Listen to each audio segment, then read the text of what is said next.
지난주에 저희가 크리스찬 리더십 첫 번째 시간을 함께 나누면서 우리 시대의 변화상을 함께 나누었었습니다. 근데 그때 이제 말씀 나누고 나서 이런 얘기를 처음 들으셨다는 분들이 좀 많이 계셨어요. 사실 저도 요즘 이 수치들을 좀 정리해 나가면서 보니까 예상보다 조금 더 심각한 그러한 상황 속에 우리가 처해 있구나라는 것을 느꼈고요. 그렇기 때문에 이제 변화를 위해서 노력해야 되는 게 아니라 변화는 필수다. 그리고 이 변화를 위해서 우리가 무엇을 해야 될지를 이제는 고민할 때는 이미 지났다라는 것이 지금 우리의 상황임을 다시 한번 돌아보게 됩니다. 지난주 말씀 나눴던 것들 조금 한번 정리를 좀 한번 해볼까요? 그 코로나 이후에 이제 생긴 우리 한국 교회의 변화 중에 하나가 이제 플로팅 크리스찬들이 이제 나타났다. 플로팅 크리스찬들은 이제 여기저기 떠다니는 그리스도인들이죠. 지금 뭐 가나안 성도들 뭐 250만 또 그 이상이라고 하는데 그 중에서도 이 젊은 세대 30, 40 세대들 그래서 그 영상으로 예배하고 또 다른 곳에서 자기가 원하는 대로 신앙생활하고 듣고 싶은 이야기만 들으면서 이렇게 자기는 종교인이라고 하지만 그리스도인이라고 하지만 교회에는 머무르지 않는 그러한 사람들이 엄청나게 많아졌다. 어제 결혼식을 갔는데 코로나 이후로 한 번도 오지 않은 늙은 청년을 하나 만나가지고 거기에서 야, 왜 안 나오냐 계속 기다리고 있는데 내가 너를 가끔씩 보고 있는데 하면서 이렇게 이야기를 좀 했어요. 그랬더니 코로나 이후에 교회 나가기가 무섭대요. 그리고 교회를 가면은 예전에는 다 그래도 우리 어르신들이었는데 이제 아는 사람이 별로 없어서 가기가 조금 서먹하다. 뭐 이런 이야기를 어제도 하더라고요. 이런 그 여기저기 붕 떠 있는 그러한 사람들이 대부분 30, 40. 너 나이가 몇이냐? 그랬더니 45인 거예요. 벌써 그렇게 돼 버렸어요. 그래서 야, 시간이 좀 이렇게 많이 지났고 우리 주변의 환경이 이렇구나. 또한 SBNR 뭐냐면 종교적이지만 영적이지 않은 그러한 세대들이 있음을 우리가 함께 또한 나눴습니다. 이 사람들은요, 쟤도 교회 안에 있는 것을 싫어합니다. 그렇기 때문에 밖에서 영성을 추구는 하는데 자기가 원하는 걸 한단 말이죠. 그런 얘기는 지난주엔 안 했는데 요즘은 그 AI라고 해가지고 핸드폰에도 들어오고 우리 삶에 AI가 많이 들어왔습니다. 챗 GPT라는 거 혹시 들어보셨습니까? 요즘은요, 이 챗 GPT를 가지고 목사님들이 한번 이렇게 실험을 해봤습니다. 어떤 실험을 하냐면 만약에 제가 챗 GPT랑 이렇게 대화를 하면서 저기 요한복음 3장 16절을 강해 설교식으로 한번 설교를 만들어 줘. 이렇게 하면은 애가 설교를 갖다가 쫙 만들어서 줍니다. 그럼 그걸 가지고 딱 보면서 이제 다시 얘기합니다. 이 요한복음 3장 16절을 마틴 로이드 존스 목사님의 설교 형식으로 해서 10분 이내로 3대지 형식으로 설교를 만들어줘. 그러면은 그분이 했던 설교 있잖아요. 그것들이 쫙 그 정리가 돼가지고 10분짜리로 해서 1대지, 2대지, 3대지 요한복음 3장 16절로 딱 나오는데 설교문이요 기가 막히다는 것입니다. 그걸로 한번 이렇게 해봤더니 설교가 준비가 몇 분 만에 끝나냐면 10분 만에 설교문이 완벽한 게 딱 나온다는 것입니다. 그런데 얘네들은요 이것을 분별할 수 있는 분별력이 없고 그냥 온라인상에 있는 모든 자료를 다 취합해가지고 하잖아요. 작년인가 재작년에 어떤 일이 있었냐면 어느 한 교회에서 여름 수련회를 합니다. 학생 청년들 여름 수련회를 하는데 프로그램을 하면서 이것저것 해서 성경 공부 프로그램을 준비를 딱 해가지고 애들에게 가르쳤어요.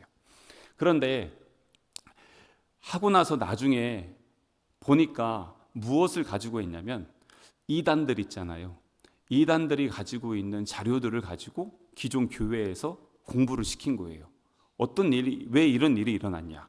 온라인에서 그 나온 자료들 있죠. 챗 GPT나 이런 AI를 가지고 이거를 쭉 정리를 하면서 거기에서 나온 거를 쫙 해서 해가지고 정리해서 아이들에게 가르쳤어요. 그랬는데 그 안에 이단 내용이 그냥 들어가 있는 것인데 분별하지 못하면 그냥 그대로 수용하게 된다는 것입니다. 그래서 아이들에게 가르치고 나서 나중에 보니까 그게 이단 교육한 거죠. 이런 일들이 실제로 일어났다는 것입니다. 이게 이제 우리가 사는 시대에 우리 주변에서도 쉽게 일어날 수 있는 상황이라는 것.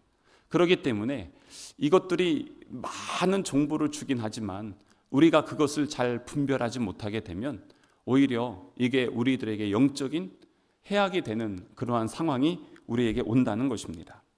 이러한 많은 그러한 환경들 속에서 우리에게는 이제 교회 리빌딩이 분명하게 필요한 그러한 상황이고요. 그렇기 때문에 전교인이 바라볼 수 있는 북극성이 있냐라고 말씀드렸고, 우리 교회는 현재로는 이런 그 희년 그리고 선교 사역을 통해서 온 성도들이 마음을 모아서 함께 나아가고 있는 그러한 과정들을 우리가 함께 이야기를 좀 했습니다. 그러면서 이 외로운 크리스찬, 한국 국민의 55%가 나는 외롭다라고 느끼는데, 영국과 일본에는 고독부 장관이 있잖아요. 우리나라는 아직 그런 데 없지만 여전히 많은 사람들이 고독하고 고독사하고 있습니다. 60대 이후에 그 한 70% 이상의 사람들이 자녀와 가족들이 함께 살고 있음에도 불구하고 나는 나중에 혼자서 고독하게 죽을 것이다 라고 하는 상상을 하고 있다고 합니다. 우리나라 사람들이요. 그만큼 지금 고독한 사회 속에 살고 있는데, 우리 그리스도인들도 많은 고독함 가운데 살고 있는 것이고요. 특히 여자들이 남자보다 더 고독하다고 느낀다고 합니다. 그게 여자들이 한 40.4%, 남자가 29.4%. 그러니까 여자들이 좀 더 외롭다. 그래서 왜 외롭냐 그랬더니 마음을 터놓고 이야기할 사람이 없다. 교회에서요. 교회 활동에 참여하지 못해서 외롭다. 교회에서 같이 식사하거나 차를 마시는 사람이 없어서 외롭다. 의외로 목장 모임 하면서 나왔던 피드백 중에 하나가 저 사람은 참 여러 사람들과 함께 잘 지내는 것처럼 다른 사람들이 느꼈는데 본인은 교회에서 외롭다라고 느꼈던 사람들이 의외로 많이 있었다는 것입니다. 그리고 같이 알게 되어서 너무 좋았다. 그리고 우리 교회 다니면서 처음으로 그분과 이야기를 해보았다라고 하는 이야기를 최근에 몇 번의 이 목장 모임을 했지만 그런 피드백을 많이 들었습니다. 그러고 보니까 우리 교회 안에서도 외로운 그리스도인들이 참 많이 있었구나라는 것을 그렇게 느낄 수가 있었던 것입니다. 게다가 이제 OTT 크리스찬이라는 이야기를 했어요. OTT라는 게 뭐냐면 넷플릭스나 뭐 쿠팡 플레이나 뭐 이런 것들이죠. 근데 이런 것들 특징이 무엇입니까? 편성표대로 TV를 보는 게 아니라 내가 보고 싶은 거 그만큼의 돈만 내고 보면 되는 것이죠. 이제 그 젊은 사람들이나 이 OTT 크리스찬들은 자기가 원하는 컨텐츠를 들어가서 온라인에서 예배를 드리고 온라인으로 헌금을 하고 온라인으로 신앙생활을 합니다. 제가 아는 어떤 분은 서울에서 출판사를 하고 계셔요. 근데 이분이 한 달에 한 번 예배를 합니다. 공식적으로. 그리고 개인 예배하고 이렇게 예배는 하지만 당신이 목사님이신데 한 달에 한 번씩 공식 예배를 이렇게 하는데, 그 예배 인원들이 오시는 분들이 서산에서도 가시고 전국에서 다 오세요. 그런데 왜 이렇게 오시냐 그랬더니 기존 교회에 상처를 받았어요. 그래서 어디 마음을 둘 데가 없어요. 근데 이분이 하는 그 SNS에 올리는 글이나 이런 게 너무나 좋은 거예요. 한번 모이면 좋겠다. 그런데 그런 사람들만 모였는데 그냥 한두 명씩 모이다가 지금은 50명 이상씩 매월 그렇게 모이기 시작하는 겁니다. 근데 이 사람들 특징들이 뭐냐? 자기들이 원하는 거 선택하고 거기에 가서 거기에서 만족함을 누리는 거예요. 근데 문제가 무엇이겠습니까? 교회 공동체가 예전 같지 않고 느슨해지고 이제는 교회 안의 리더십이 무너지게 되는 것입니다. 서로 영향을 주고받지 않습니다. 아파트 내 옆집도 누가 사는지 모르는데 우리 교회 예배해도요, 우리 교회는 그래도 서로 이렇게 한 달이 건너면 서로 얼굴 보고 아시잖아요. 그런데 제가 늘 가끔씩 우스갯소리로 얘기하지만 서울에 제가 있을 때 제가 부목사인데 길을 가다가 저희 교회 권사님한테 제가 전도받았잖아요. 아니 그런 경우가 얼마나 당황스럽겠어요. 네, 예, 저도 교회 다닙니다 이러고 나왔는데 그분은요 그냥 그러신 겁니다. 왜냐하면 이제 제가 있을 때 우리 교회가 교역자가 30명이었어요. 근데 파트나 아니면 이렇게 다른 교육부서에 있는 교역자들은 자기 모르는 거예요. 서로 아예 몰라요. 평생 같은 교회 다녀도 몰라요. 그러다 보니까 이러한 사람들이 많고요. 그러면서 문제는 약한 고리 3040의 문제가 우리에게 대두되고 있습니다. 목사님들에게 여쭤볼 때 가장 그 관심 가는 세대가 어딥니까? 그럼 3040이라고 이야기합니다. 그럼 그들을 위한 프로그램이 있습니까? 대안이 있는 교회가 거의 없습니다. 왜냐하면 교회 안에 3040이 거의 없기 때문에 그렇습니다. 지금 이게 우리 교회는 그나마 그 주변에 인지교회, 홍성교회 목사님이 오셔서 뭐라고 하냐면, 야, 그래도 젊은 분들 많네, 막 이러세요. 근데 그래서 아닌데요? 그럼 아니, 우리 교회보다 훨씬 많아, 이래요.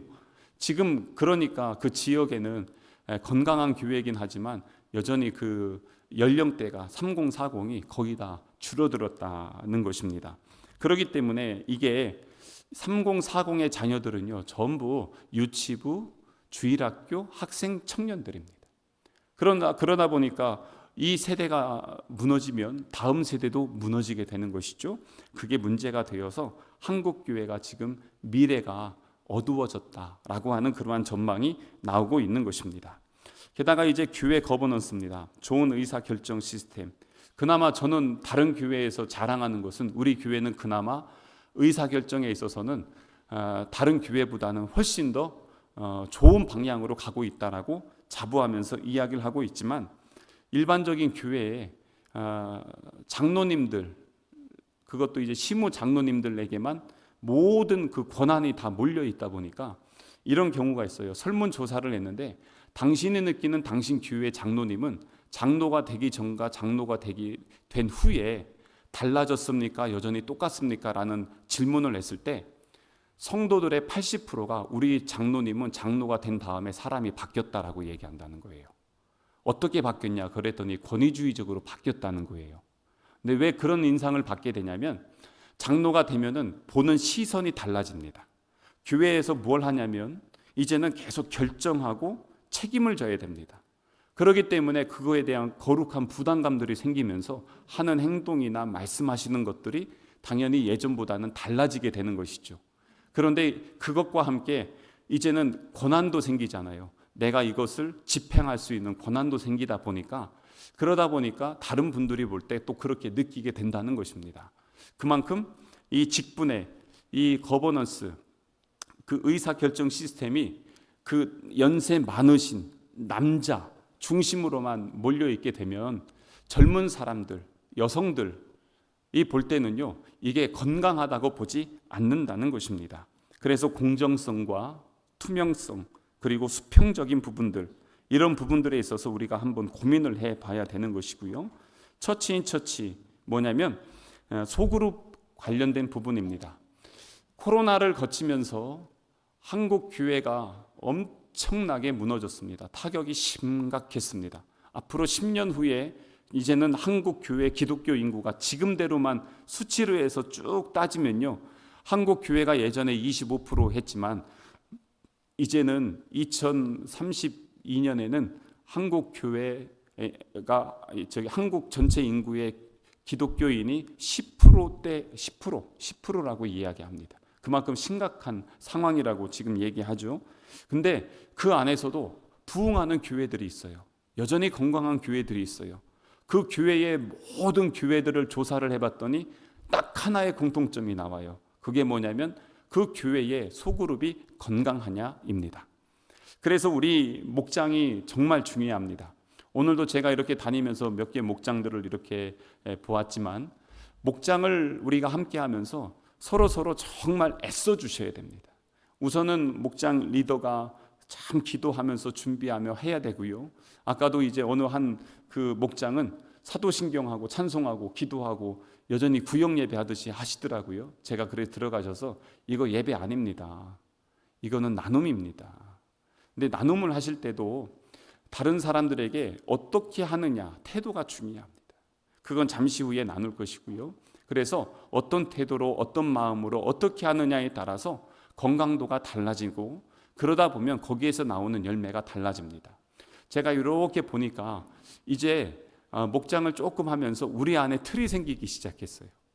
그러면서 어떤 목장은 기대하는 마음이 있고, 어떤 목장은 형식적으로 지금 들어가시는 분들이 계시는 것들이 조금씩 이제 분위기가 느껴지기 시작합니다. 그러면서 인원이 유지되기도 하고 줄기도 하고 또 여러 가지 상황에 따라서 달라지는 것들을 보게 됩니다. 그렇기 때문에 우리 안에서 이 건강한 교회를 세우기 위해서는 내가 주님의 몸된 교회라는 것, 그리고 또한 우리 목장이 작은 주님의 교회라는 것, 그리고 또한 우리 교회가 주님이 기뻐하시는 우리 교회 표, 바로 그 교회로 가기 위해서 정말 기도하며 애써야 된다는 것을 우리는 결코 잊어버리면 안 될 것입니다. 게다가 이제 어시스턴트 포비아, 이게 뭐냐면 이제는 교회의 일꾼들 사역자가 점점 줄어들어요. 미국에 있는 그 미국 워싱턴 지방의 지방 회장이 제 동기예요. 그래서 이렇게 작년 5월에 만났어요. 저랑 이제 아주 너무 친하잖아요. 동기니까. 형님 어떻게 지내십니까? 그랬더니 미국 교회는요 이제 아예 사역자가 없어서 요즘 한 목사님이 4개 교회를 설교를 한대요. 그러니까 교회가 어떤 식이냐면 목사를 고용해요. 설교 목사로.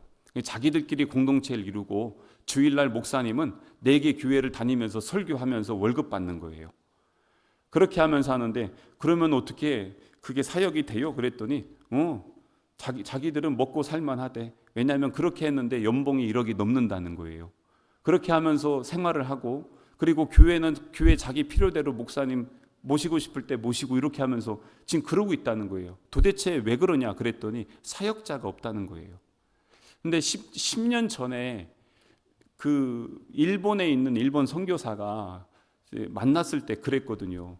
자기 혼자 15개 이상 교회를 지금 담당한다는 거예요. 그래서 죽겠다는 거예요. 한 달에 한 번 자기 교회 간다는 거예요. 그 교회를. 왜 그러냐 그랬더니 사역자가 없대요. 근데 일본은 원래 우상이 많은 나라라 그렇지만 미국이 지금 그렇다는 거예요. 현재. 근데 그 현상이 이제 어떻게 오냐면 한국으로 오는데, 지금의 한국 교회의 미래를 보려면 미국 교회를 보면 돼요. 한국 교회는요 항상 10년 단위로 미국을 쫓아갑니다. 그래서 수도권에 있는 교회가 그렇게 가다가 나중에는 지방 교회로 갈 것입니다. 지금은요 어떤 상황이냐면 저기 강경이라고 아십니까? 젓갈 나는데 강경, 예전에 우리 교회 강경교회 가서 이렇게 한번 소풍 가신 적이 있어요. 거기 교회가 우리 교단 그리고 한국교회에서 최초로 신사참배 거부 운동을 한 교회입니다. 이 교회가 이제 저랑 아주 친한 목사님이 담임을 하고 계셨다가 그분이 이제 옆에 교회로 부임을 해 가시고 거기 이제 담임 목사님을 청빙하게 됐습니다. 근데 청빙을 하는데 이 교회에서 이제 교단 신문에 공식적으로 우리 담임 목사님을 모십니다 하고선 이렇게 광고를 냈어요. 그랬는데 우리 교회보다 크기는 우리보다는 크지만 뭐 다 어르신들만 있는 교회거든요.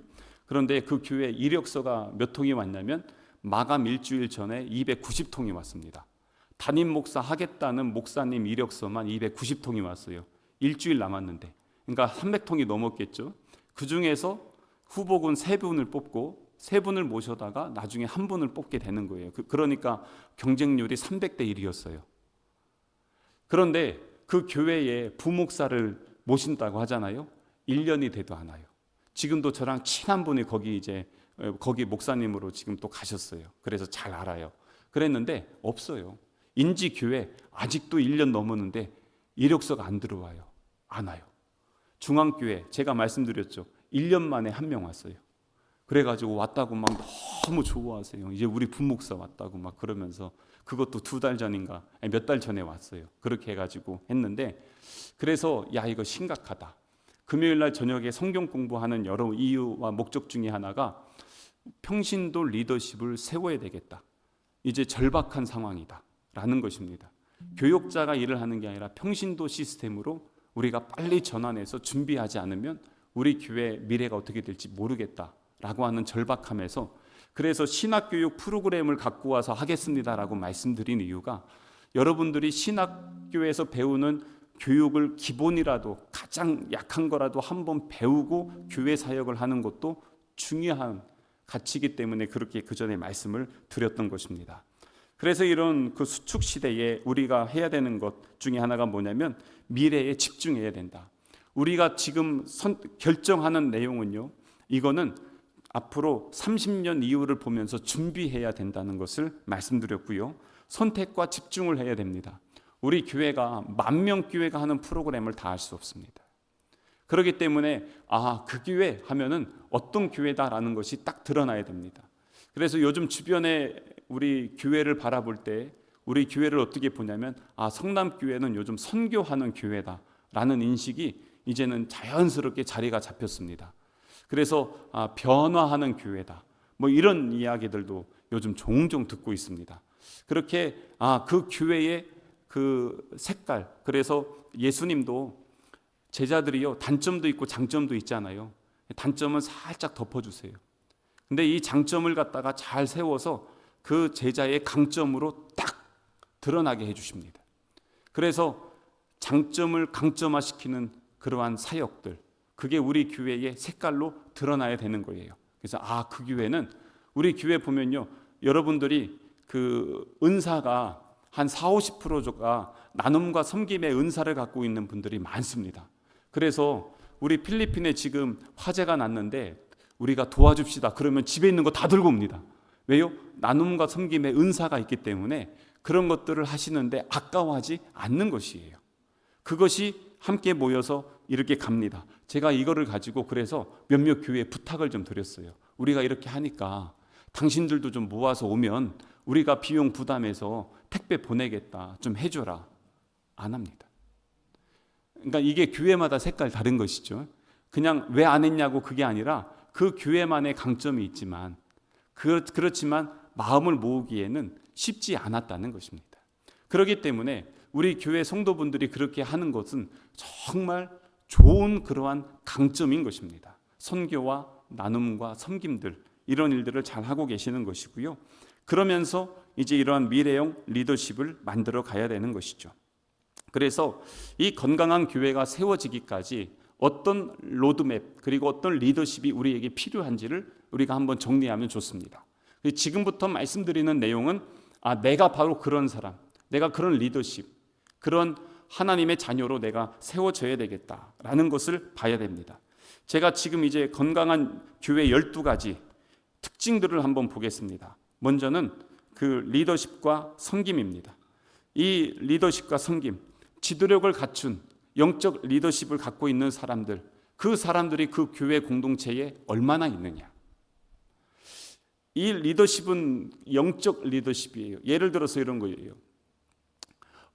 어느 한 분이 오셔서 권사님, 제가 권사님에게 참 많은 것을 좀 배우고 싶습니다. 기도도 말씀도 교회 봉사하는 거, 섬기는 거 권사님에게 배우고 싶어요.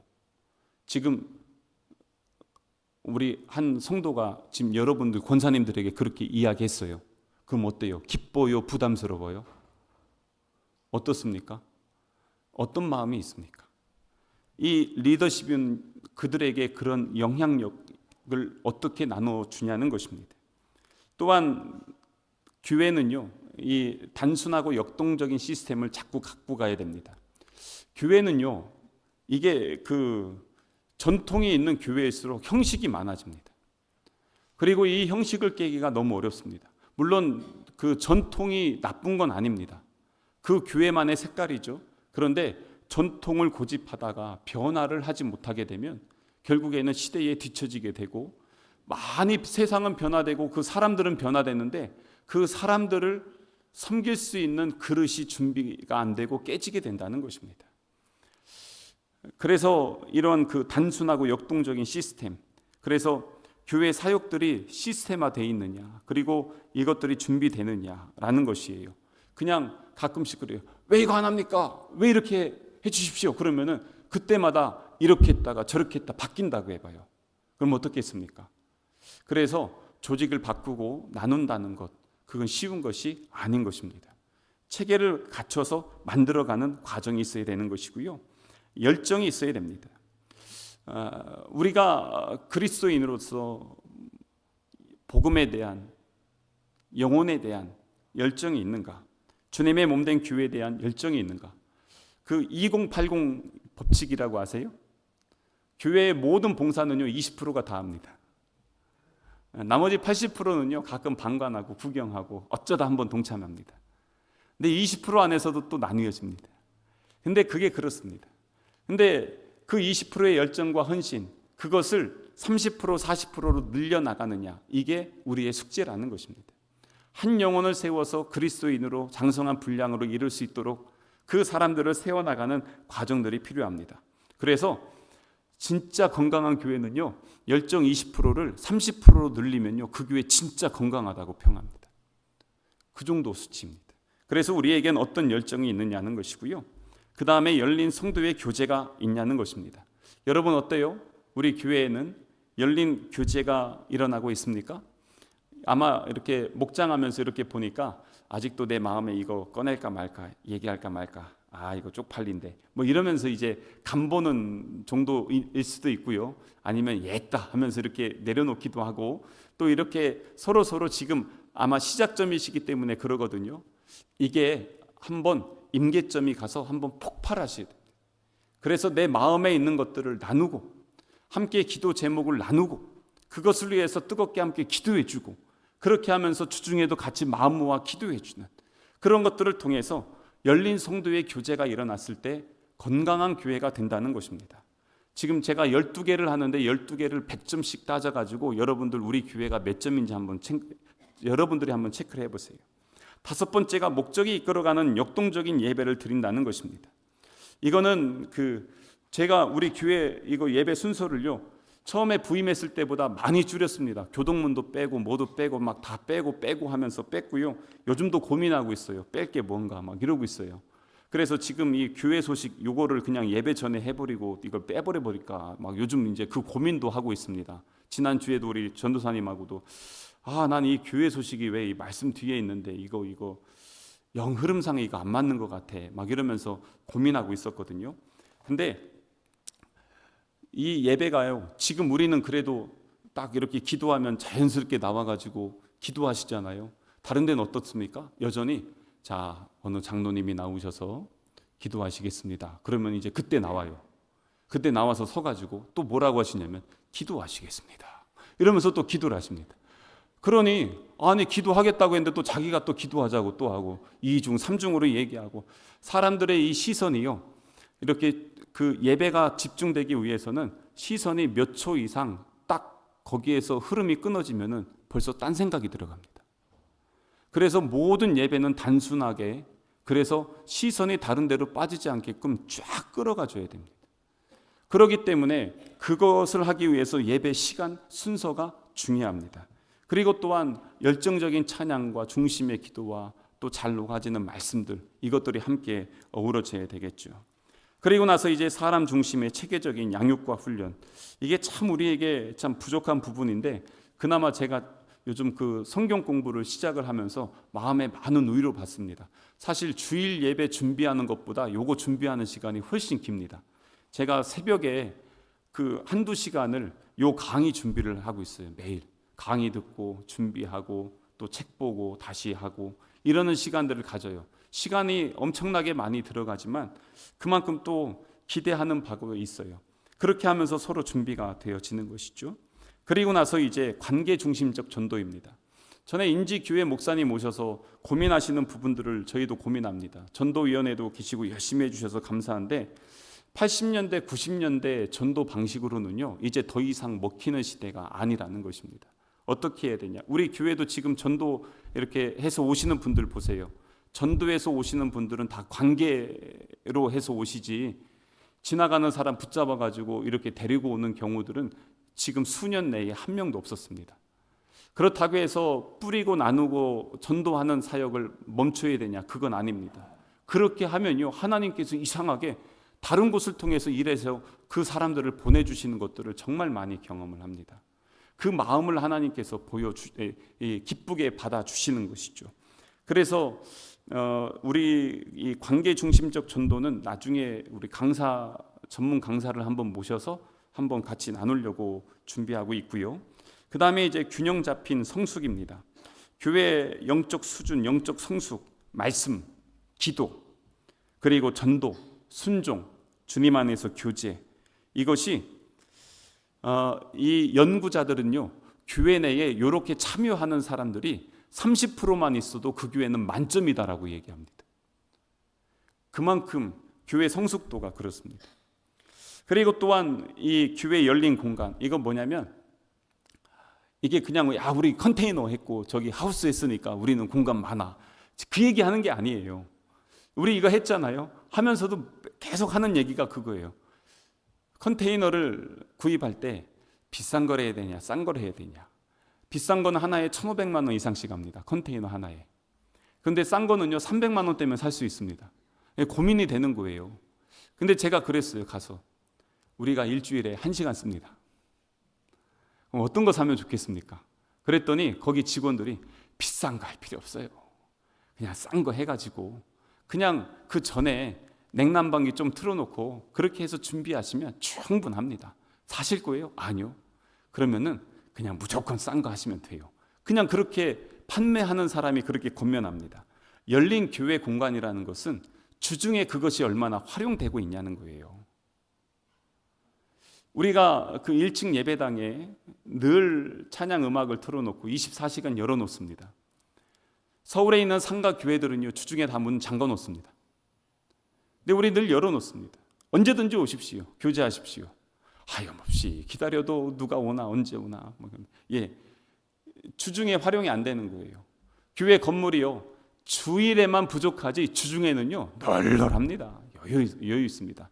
그게 열린 교회 공간이 아직 우리가 온전히 되지 않았다는 것을 얘기하는 것이고요. 그 다음에 사모하는 말씀 사역. 그래서 이 평신도 사역자, 이 사람들이 어떻게 되고 있느냐라는 것이고요. 그리고 또한 그러니까 이거예요. 제가 이렇게 오늘 설교했잖아요. 2부, 1, 2부 예배 때 여러분 뭐 했는지 혹시 기억나세요? 갑자기 막 충격받으시죠? 예. 근데 사실 저도 집에 가서 오늘 내가 뭔 설교했더라? 이럴 때도 있습니다. 그런데 주중에 목사님이 이런 설교했어라고 하는 것을 교회 성도들이 한 10% 정도만 알아도요 그래도 건강하다는 거예요. 수치적으로 볼 때는 우리는 어느 정도냐는 것이죠. 그리고 또한 이 가정사역, 이게 참 중요하더라고요. 교회 그 가정 예배 아니면 가정에서 아이들에게 말씀으로 너희들 이렇게 믿음으로 살아야 된다라고 이야기하는 그러한 가정이 얼마나 되냐는 것이에요. 그렇게 그런 대화만 돼도요 건강하다는 것입니다. 그렇게 하고 계십니까? 12가지를 했는데요 여러분들 혹시 속으로 계산해 보셨습니까? 이 중에서 84점만 넘어도 건강한 교회라고 합니다. 우리 교회는 대략 어느 정도 될까? 한번 고민스럽습니다. 그래서 이 크리스찬 리더는요 어떤 사람이냐, 그 교회에서 그래서 그 가장 영향력 주는 사람이 누구냐, 여러분들에게 지금 가장 영향력 주는 그 사람이 누굽니까? 했는데 누가 딱 떠오르십니까? 한번 그렇다면 여기에다가요 자기 이름 한번 넣어볼까요? 우리 교회에서 가장 영향력 주는 사람은 나다. 자기 이름을 한번 넣어보세요. 어떻습니까? 어색합니까? 괜찮아 보입니까? 어떻습니까? 그렇다면은 그 영향력을 주는 사람이 가진 것은 무엇이냐? 제가 늘 말씀드리지만 이 영향력은요 선한 영향력이 있고 악한 영향력이 있습니다. 목장에서 함께 모였는데요 그래서 가능하면 무엇을 말씀하셔야 되냐면 기분 나쁜 거, 고쳐야 될 거 이런 거 자꾸 얘기하잖아요. 그럼 다음에는요 그 목장 모임에 이상하게 부담되고 가고 싶지 않아집니다. 그래서 목장에서 나눌 때요 가장 많이 중점적으로 해야 되는 그 이야기 중에 주제가 뭐냐면 감사의 이야기를 계속 하셔야 됩니다. 리더나 여기 계신 분들은요 감사의 고백들이 계속 나올 수 있게끔 무엇인가를 계속해서 제공해 주셔야 된다는 것입니다. 목장에서 내 마음의 기도 제목을 나누긴 해야죠. 하지만 일주일 동안 살면서 힘들고 어려웠지만 그 가운데서 은혜로 감사로 이겨왔던 그 고백들, 그것들을 나눌 때 그 안에서 서로 선한 영향력이 흘러가요. 다음에 또 가고 싶다. 야, 저 사람도 저렇게 하면서 힘들고 어려움 중에 이겼구나. 나 또 다시 듣고 싶다. 이러는데 가서 진짜 왜 이렇게 저렇게 하냐 이래봐요. 기도 제목을 나누면서도 그러면요 다음에 가면은 저기는 맨날 가면은 그런 것만 하고 저런 것만 하고 그러는데 내가 뭐 가서 뭐 하겠냐 이러면서요 점점 줄어들기 시작합니다. 그 사람에게 있어서 무엇이 가장 중요한 자원이냐? 그 사람이요 와서 보기만 해도 영적인 힘이 되고 위로가 되고 격려가 되고 그러면서 서로 도움이 되면 얼마나 좋아요. 악한 영향력 어떻습니까? 모이라고 해서 모이긴 했는데 자기 혼자만 이야기하고 자기 얘기만 하고 자기 주장만 하고 조용히 하라고 내가 하는데 얘기 좀 들어보라고 하고 막 이래봐요. 다음엔 안 가고 싶죠. 그래서 이 모임을 하고 어떻게 하느냐? 제가 늘 말씀드리잖아요. 말씀 나누는 시간이 아니에요. 한 사람당 아무리 길어도 5분 이상 얘기하시면 안 돼요. 그리고 자기가 받은 은혜를 얘기하고 감사를 얘기해야지 남 험을 지적하고 남 얘기하라고 모이는 자리도 아닌 것입니다. 이게 리더십입니다. 왜냐? 공동체를 세워나가는 겁니다. 그렇기 때문에 그렇습니다. 그래서 이 크리스찬 리더는요, 삶과 신앙의 모든 영역에서 영향력을 주는 것입니다. 리더는 앞에서 끌어가는 사람이잖아요.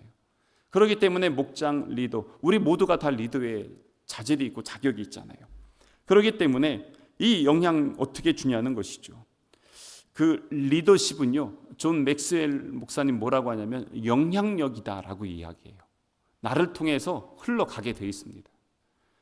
가데스 바네아에서 그 12명의 정탐꾼 중에 10명이 뭐라고 했습니까? 불평하며 원망했습니다. 그랬더니 그 다음날, 그 밤부터 다음날까지요, 온 이스라엘 백성들이요, 막 우린 죽었네, 왜 애굽에서 데리고 와서 막 난리 피잖아요. 왜 그렇습니까? 그 10명의 말이 영향력으로 흘러갔던 것입니다. 그래서 목장에서도 어떤 말을 하냐에 따라서 그 목장의 분위기가 완전히 달라진다는 것입니다. 애써 주셔야 됩니다. 그래서 더 좋은 모임을 가질 수 있게끔 우리가 마음을 모아야 되겠다. 그래서 그 사람이 불평하고 원망하는 얘기 있으면 그것을 리더는 잘 바꿔서 기도의 제목으로 바꾸고 나중에는 감사의 고백으로 나올 수 있게끔 바꾸는 게 영향력인 것입니다. 그것이 영적 리더십인 것입니다. 영향력을 주는 형태, 기존에 있는 교회는요, 직분이었습니다. 근데 이제는 이 직분이 깡패가 되면 안 됩니다. 제가 참 감사했던 것은 우리 주변에 있는 교회 이제 목사님들하고 이렇게 장로님들하고 모임을 하잖아요. 근데 요즘 우리 장로님들, 이 지역에 있는 장로님들이요, 그래도 참 전국에서 볼 때 모범이 되시는 분들이 많이 계십니다. 우리 지방의 장로님이 현재 우리 교단 부총회장이십니다.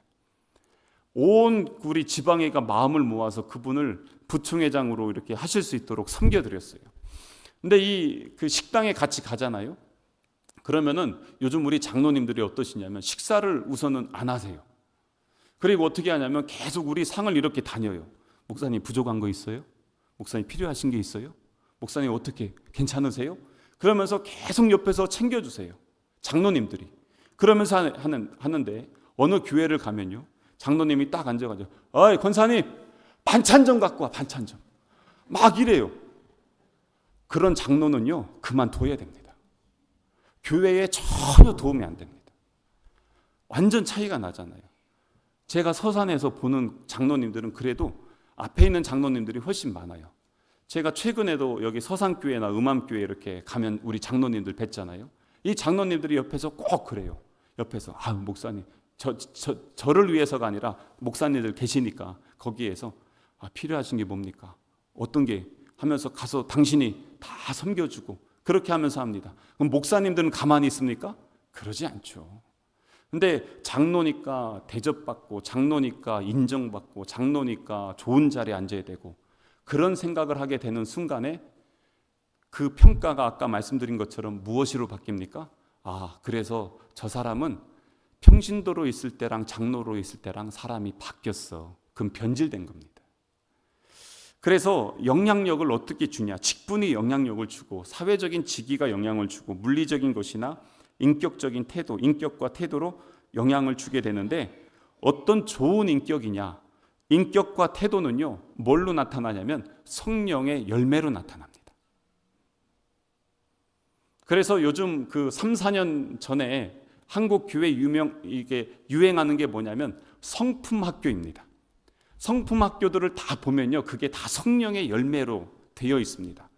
그래서 말 한마디, 태도 한마디가 어떠냐에 따라서 그 사람의 인격과 태도, 신앙과 열매가 드러나게 되는 것을 보여주게 되는 것입니다. 그래서 영향력을 주는 인격적인 사람에게 가장 중요한 게 뭐냐? 태도입니다.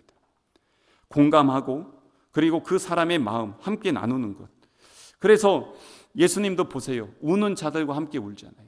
기뻐하는 자들과 함께 기뻐하죠. 아픈 자들 위로하면서 치료해 주죠. 그러면서 부족한 자들, 줄인 자들 어떻습니까? 먹여주면서 함께 하잖아요. 오늘도 우리 한 집사님이 너무너무 아파서 힘들었는데 우리 성도분들이 몇몇 분들이 이렇게 도와주셨다고. 그래서 제가 지금 회복되면서 좋아졌다고 하면서 예배하시고 가시더라고요. 너무 감사했어요. 태도 하나가 한 영혼을 살려요. 불과 한 달 전에 저랑 전화 통화하면서 막 엉엉 우셨어요. 너무너무 고통스럽고 힘들다고. 근데 오셨는데 오늘 목소리가 힘이 났어요. 살아났어요. 근데 보니까 성도들의 중보도 있었고 관심과 섬김이 그 한 영혼을 살리고 있더라고요. 너무너무 감사했습니다. 어떤 태도냐는 것입니다. 목장 안에서도 그렇습니다. 서로를 대하는 태도가 중요합니다. 왜냐하면 그것이 영향력으로 흘러가기 때문에 그런 것입니다. 그래서 이 리더십의 종류들이 6가지가 있는데 나는 여기에서 어떤 리더십인가? 이것을 한번 정리해 봐도 좋습니다. 영적 리더십. 영적 리더십이요. 예전에는 영성에 대한 부분인데요. 제가 5개 정도로 이렇게 나눠서 한번 말씀드린 적이 있어요. 뭐냐면 첫 번째 영성은요, 감각적 영성입니다.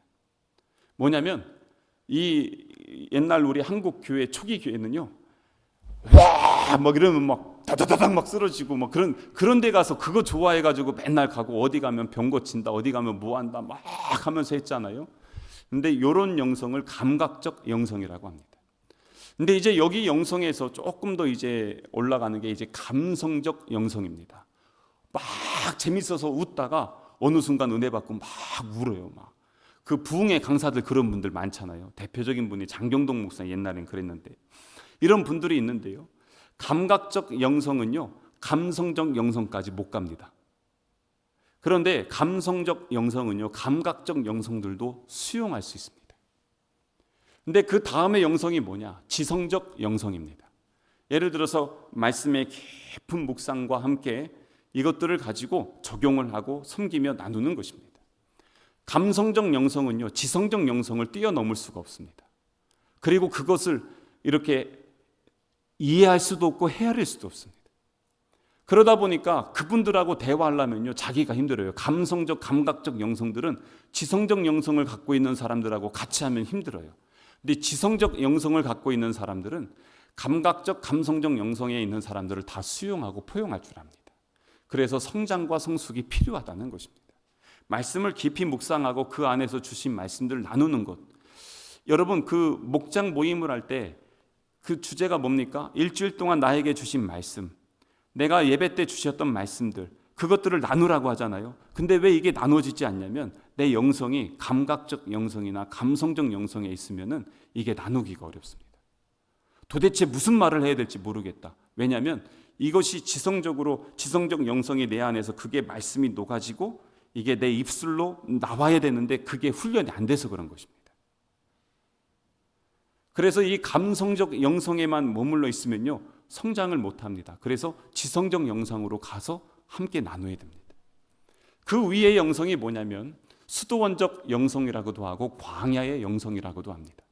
이 수도원적 영성, 광야의 영성은요, 깊은 곳에 혼자 있어도 하나님과 깊은 교제를 통해서, 그래서 수도원이 다 어디 있습니까? 산 꼭대기 있고 막 광야 깊은 곳에 있어요. 그런데 거기에서 오로지 우리 주님 바라면서 고난과 고통도 다 그냥 견디면서 하나님 그 영성으로 그냥 버티면서 그렇게 수도원적 영성을 아는 것입니다. 이러한 영성의 단계자들은요, 지성적 영성, 감성적, 감각적 영성들을 다 수용하지만 지성적 영성도 수도원적 영성을 헤아리질 못합니다. 그런데 영적 리더십의 마지막 단계가 뭐냐면 인격적 영성입니다. 인격적 영성은 뭐냐면 예수님의 영성입니다. 이게 뭐냐면 성령의 열매로 나타나는 그러한 그 영성인 것입니다. 그렇기 때문에 우리 예수님께서 행하셨던 모든 걸 보세요. 그 한 영혼을 사랑하시고 포기하지 않으시고 그 영혼들을 만지시면서 끌어나가시고 12명의 제자 중에는요, 마태는 매국노였습니다. 그리고 시몬은요, 독립운동가였습니다. 우리나라로 치면. 하지만 그 모든 사람을 수용하고 포용하고 같이 가는 것입니다. 요즘으로 얘기하면요, 극우와 극좌를 갖다가 예수님은 다 포용하고 가셨어요. 그리고 그들과 함께 했고요, 그러면서 그들을 통해서 하나님 나라의 거룩한 비전을 꿈꾸셨습니다. 그런데 우리는 어떠냐는 것입니다. 그래서 이 영적 리더십, 감각적 영성, 감성적 영성, 지성적 영성, 광야의 영성, 수두원적 영성, 그리고 인격적 영성, 어디까지 가냐는 것이에요. 그래서 이 영성의 그 단계가 우리가 그래서 누구를 닮아가냐? 예수님을 닮아가는 것입니다. 영적 리더십은 누구에게서 나옵니까? 예수님에게서 나오는 것입니다. 또한 이 서번트 리더십은 뭡니까? 섬김의 리더십입니다. 그래서 우리 예수님께서 인자가 온 것은 섬김을 받으려 함이 아니요 도리어 섬기려 하고 자기 목숨을 많은 사람의 대속물로 주려 함이니라. 우리 예수님이 제자들의 발을 씻겨 주셨습니다. 자기의 살과 피를 아낌없이 나누어 주셨습니다. 그게 바로 섬김의 리더십이었던 것입니다. 이모션 리더십은 감성 리더십입니다. 그래서 이것은 인간관계와 연결이 됩니다. 때로는 안아줍니다. 회복시켜주고요, 낙심한 자 위에서 함께 기도하며 그렇게 가는 것입니다. 코칭 리더십은요, 그 사람들, 이 리더도 여러 종류가 있는데 코칭은요, 그 사람이 운동선수가요, 요 한 사람이 정말 위대한 선수로 바뀌는데 어떤 코치를 만나느냐에 따라 다른 것이에요. 근데 그렇게 하기 위해서 뭐가 필요하냐? 내가 그만큼의 자질을 갖고 있어야 되는 것입니다. 코칭 리더십. 제가 목사고시 시험을 보는데 요만한 책이 있어요. 교재가. 여기에서 문제가 나와요. 여기 있는 걸 다 외워야 돼요. 근데 그때 제가 전도의 개념이 거기에 나오는데 전도 문제, 전도란 무엇인가? 요거예요. 근데 거기에 뭐라고 나오냐면 한 영혼을 데려다 교회에다 갖다 놓는 것. 요게 전도가 아니에요. 전도의 그 개념은요, 그 사람이 불신자를 예수님 믿는 사람으로 데리고 와서 여기에서 이 사람이 다른 사람을 전도하는 전도자로 세우는 것까지가 전도다라고 이야기합니다. 그게 코칭입니다. 그 사람이 전도자가 되기까지 세우는 것. 그게 그래서 코칭 리더십. 예수님은 그래서 12제자와 함께 먹고 마시며 가르치면서 3년 동안 인류를 구원하기 위해서 오셔서 12명에 집중하셨어요. 그게 예수님의 코칭 리더십이었습니다. 변혁적 리더십. 지난주에도 말씀드렸듯이 우리는 지금 변혁이 필요한 그러한 변화의 시대에 그것들을 위해서 준비하면서 나아가는 것이고요. 카리스마 리더십. 이게 그 착각하시는 분들 좀 계시는데 카리스마 리더십은 뭐 눈빛 하나로 막 제압하고 막 이런 것을 카리스마 리더십이라고 생각할 수 있는데 카리스마 리더십은 뭐냐면요. 야, 내가 저 사람을 진짜 닮고 싶다.